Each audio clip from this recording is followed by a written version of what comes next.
Hola, mi nombre es Magda Montaña, soy abogada colombiana. Trabajo como consultora en Hacienda Pública y Administración Tributaria y también como docente en Derecho Urbanístico para las universidades del Rosario, Andes y Javeriana en Colombia y como faculty del Lincoln Institute. El tema que vamos a compartir hoy lo denominamos Fundamentos Jurídicos de la Política de Suelo para el Desarrollo de los Territorios. El objetivo de esta presentación es identificar cuáles son los elementos jurídicos básicos que son intrínsecos a la política de suelo y que además están vinculados a las formas en que se pueden construir un territorio de manera equitativa y sustentable. Alrededor de todo el mundo, la gran mayoría de la población vive hoy en áreas urbanas. Ya estamos por encima del 70% de urbanización y en América Latina ese porcentaje es todavía mayor. Cerca del 75% de la población vive hoy en las ciudades de la región. Esto significa que el nivel de desarrollo de nuestros países depende de sus ciudades. Es justamente por esto que son tan importantes los determinantes jurídicos para el desarrollo del territorio. Y también por este mismo motivo son fundamentales el tipo de ejercicio de planeación y de gestión del territorio que realicen las ciudades. También es cierto que una tercera parte de la población en los países en desarrollo vive en condiciones de pobreza. Es decir, si bien es cierto que en las ciudades de Latinoamérica se genera el 80% de la riqueza producida en la región, esta gran urbanización también crea muchísima inequidad. Este tema es justamente uno de los grandes reclamos que se han manifestado en los últimos foros mundiales de ciudades, como el que se realizó en Medellín en 2014. Jean-Claude, el director de ONU Habitat, señalaba cómo las ciudades, si bien han sido exitosas en generar riqueza, tienen una gran deuda en equidad. En eso desafortunadamente llevamos un deshonroso primer lugar en Colombia y Brasil, países donde tenemos las ciudades más inequitativas del mundo, pero en general en toda Latinoamérica encontramos altos indicadores de inequidad en su desarrollo urbano. Entonces cabe preguntarnos, ¿cómo hemos ejercido las reglas jurídicas para el desarrollo de este territorio? Y aquí nos encontramos probablemente con una visión incompleta de los derechos y deberes que se deben tener en cuenta alrededor del ejercicio mismo de este desarrollo colectivo que es un territorio. Esto es justamente el objeto de esta presentación, discutir cómo podemos reconocer el papel que tiene la condición jurídica de la propiedad privada en la construcción de ese territorio colectivo, donde se desarrolla la vida urbana. Sabemos que la condición jurídica que tienen hoy nuestras propiedades inmobiliarias les permite funcionar como si fueran objetos individuales o independientes. Pero lo cierto es que cada una de ellas forma parte de un territorio, es decir, tienen ese territorio que se construye colectivamente como elemento común. Y ese elemento común lo administra y lo tiene que administrar el Estado en alguno de sus niveles de gobierno que por lo general, en cuanto a competencias territoriales, son entes subnacionales, ya sean departamentos, provincias, municipios u otra forma de subdivisión política administrativa de nuestras ciudades. Pero en estos entes de administración del territorio, ¿cómo es la gestión y qué es lo que hace? ¿Cuáles son los derechos y deberes que se intercambian ahí? Entonces tenemos que existe una propiedad privada sobre una porción del territorio, o se hacen muchas porciones del territorio, un lote, un predio o un solar, que son algunos de los nombres que se le dan en América Latina a estas porciones privadas de territorio. Pero ese suelo forma parte de un territorio que es un colectivo. ¿Qué más es colectivo? Pues es colectivo también el uso del suelo. Quien lo determina en cualquiera de los sistemas jurídicos es el sector público. La determinación de los usos del suelo es una función de regulación. El ente encargado tiene que determinar cómo se genera el uso, quién puede explotarlo, cómo puede usarlo, dónde se puede usar, cuándo se puede usar, en qué condiciones se puede ejercer el derecho de uso, qué tanta edificabilidad puede haber, cómo se financian los soportes de infraestructuras para ese desarrollo y quién las debe aportar. Estas funciones del regulador público son importantes por lo menos por 4 motivos. En primer lugar, por la necesidad de salvaguardar unos usos del suelo que no son rentables, por ejemplo, para conservación. En segundo lugar, para asegurar una regulación coherente. En tercer lugar, para lograr una armoniosa integración de la vista urbana. Y finalmente, porque es necesario garantizar un equilibrio entre lo que alcanza a sostenerse en ese territorio es decir, entre todos los usos alternativos para repartir en el mismo territorio. Por otro lado, en esa misma identificación de derechos y de deberes, de responsabilidades, de potestades en la conservación del territorio, se otorga simultáneamente un uso de suelo en una determinada propiedad privada y la posibilidad de alcanzar cierto valor. Y al generar valor a la propiedad con el ejercicio de sus potestades, el Estado debería equilibrar los derechos que concede con responsabilidades del propietario, los beneficios que permite explotar con cargas y obligaciones para poder equilibrar el disfrute del territorio de esa colectividad. Pero, ¿por qué deben contribuir los que reciben esos beneficios? ¿Por qué ese beneficio solo puede percibirse si el Estado aporta unas infraestructuras colectivas que son indispensables para que el privado pueda aprovechar las oportunidades de desarrollo que el propio Estado le está concediendo? Hablamos, por supuesto, de acueductos, alcantarillados, equipamiento, espacio público, bienes de conservación ambiental, conservación arquitectónica y las vías. Es decir, toda la infraestructura es absolutamente necesaria y hace parte del derecho de uso de la propiedad privada. Por eso, el planeamiento del territorio tiene que resolver unos problemas que trascienden de ese ámbito privado, pero no lo tiene que resolver solo, sino que junto con el privado al cual le dio unos beneficios y le generó unos derechos. Se trata entonces del Estado en su potestad pública y el propietario en su condición privada, ejerciendo unos derechos de uso con una correlación de deberes. Buscar cómo resolvemos esos problemas y cómo conseguir ese equilibrio es lo que tiene que hacer el planeamiento. El planeamiento trasciende la asignación de usos e intensidades de uso y tiene que ver con la distribución justa de los recursos, la inclusión social, la generación de espacios colectivos, entre muchas otras cosas. El Estado, al pensar su ejercicio de soberanía y en su obligación de resolver el interés general, tiene que tomar una posición pública ante esos problemas. ¿Qué determinaciones tiene que tomar? La primera es que, como aquí hay un derecho privado, que es la propiedad inmobiliaria, y que esa mercancía que llamamos suelo tiene un mercado, el Estado tiene que decidir cómo tomar posición pública.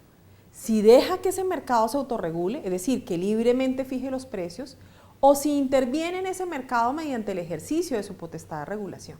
Definitivamente, como latinoamericanos somos testigos que el mercado del suelo, funcionando libremente, no produce buenos resultados para la ciudad y para la población. Altos precios del suelo, desigual provisión de servicios e infraestructura urbana, déficit de espacios públicos, asentamientos informales, especulación, etc.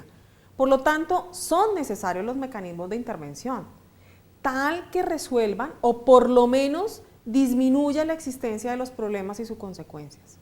No hay una manera única de intervención, sino una serie de opciones básicas de regulación. Por ejemplo, puede tomarse decisión que resuelve por la vía de hacer público el bien, que es una opción implementada en algunos países asiáticos, donde la propiedad de la tierra es exclusivamente pública y el Estado solo concede derecho de uso. Otra alternativa, más conocida por nosotros, es resolver por la vía de mantener el bien como un recurso privado, y lo que se regula es el ejercicio de esos derechos de uso. Esto ocurre en países desarrollados, Estados Unidos, España y Francia. En este segundo caso, que es justo lo que ocurre en los países latinoamericanos, es donde hay que ver cuáles son los mecanismos que se utilizarán para armonizar el ejercicio de esos derechos en conflicto, el derecho privado con el derecho público, el interés individual con el interés general. ¿Cómo respetamos el derecho de todos los habitantes de estar en el territorio? Y no solamente de aquella porción que tenga suficiente dinero para pagar una costosa localización. ¿Cómo protegemos el derecho de la ciudad de los que son más vulnerables? Hacer que prevalezca el interés general es obligación del Estado. La planificación del territorio como reglas de derecho tiene una connotación mucho más amplia de lo que nosotros estamos acostumbrados a dar hoy en nuestros contextos. No son solamente reglas de juego, sino que la regulación determina cómo se gestiona el territorio y por lo tanto tiene una gran influencia para determinar cuánta riqueza se va a generar en el territorio y por consiguiente tiene que intervenir en cómo se distribuye esa riqueza. Es preciso detenernos ahora a entender el alcance del derecho de propiedad privada. en el contexto jurídico de su país. Lo más común es que ese derecho solo tenga un conjunto de condiciones institucionales necesarias para defender la propiedad privada, que regula cómo permitirle al propietario que la utilice y que le dé la explotación máxima para que él disponga libremente de su mercancía. Así, en los sistemas jurídicos latinoamericanos, hemos incorporado un alcance del derecho de propiedad que viene más de nuestra evolución cultural que propiamente de la connotación económica de la propiedad con el colectivo del territorio. Es decir, tomamos como derecho una serie de prácticas culturales en relación con la propiedad privada que olvida el principio de la supremacía del interés general y la relación de este derecho privado con el derecho colectivo del territorio. En el fondo, lo que olvidan esas prácticas es que la propiedad privada es solo una forma de relación de los seres humanos con la tierra, entre otras formas posibles. La propiedad privada es sencillamente eso, una relación de un ser humano con el suelo, pero también de este propietario con el resto de la colectividad en la conformación de un territorio. Pero entonces, si tiene que relacionarse con los otros, su derecho no puede ser de uso ilimitado y absoluto, sin respeto a la colectividad. El propietario no solo tiene que respetar a la colectividad, sino que tiene que tener deberes correlativos a sus derechos y por lo tanto su derecho concierne más al uso de esa propiedad que a la utilidad individual y beneficio económico que el bien potencialmente le puede generar. Cada propietario sí puede obtener utilidad y beneficio privado, siempre que respete los derechos de los demás. Y justo por eso es que la facultad del uso no es privada, sino que es pública. La función de determinar el uso permitido de una propiedad individual y el alcance de esa potestad la estamos actualmente ejerciendo en la mayoría de los sistemas jurídicos de nuestros países de manera incompleta, sin tener en cuenta que se deben exigir unos deberes y unas obligaciones y adicionalmente también una contraprestación a cambio de ese desarrollo que el Estado está posibilitando. La potestad regulatoria del poder público no solo tiene que equilibrar lo que está otorgando de beneficio a una propiedad individual en relación con las cargas y obligaciones que le exige, sino que también debe buscar el equilibrio con los beneficios que le da al resto de las propiedades que comparten el territorio y con las necesidades que hay que abastecer, servicios que hay que entregar a la ciudad. Por eso, el alcance de estos derechos deben ser correlativos a unos deberes de los propietarios, que no solo incluye el deber de explotar el uso otorgado sin causarle daño a los vecinos, también se refiere al deber de realizar el desarrollo de los usos en unos tiempos previstos, en el momento que la ciudad lo necesita. O sea, no cuando mejor le convenga, lo que equivale a decir, no cuando el propietario considere que ya le extrajo todos los beneficios posibles a su derecho de uso.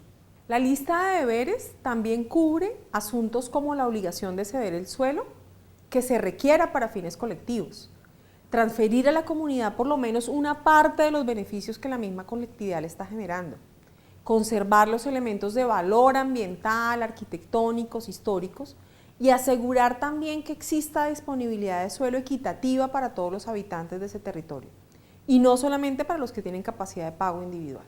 En ese contexto nos encontramos en la necesidad de solventar unos principios constitucionales y legales y hacerlos válidos para ser interpretados de manera armónica al ejercicio del derecho de propiedad en conjunto con el derecho colectivo al territorio.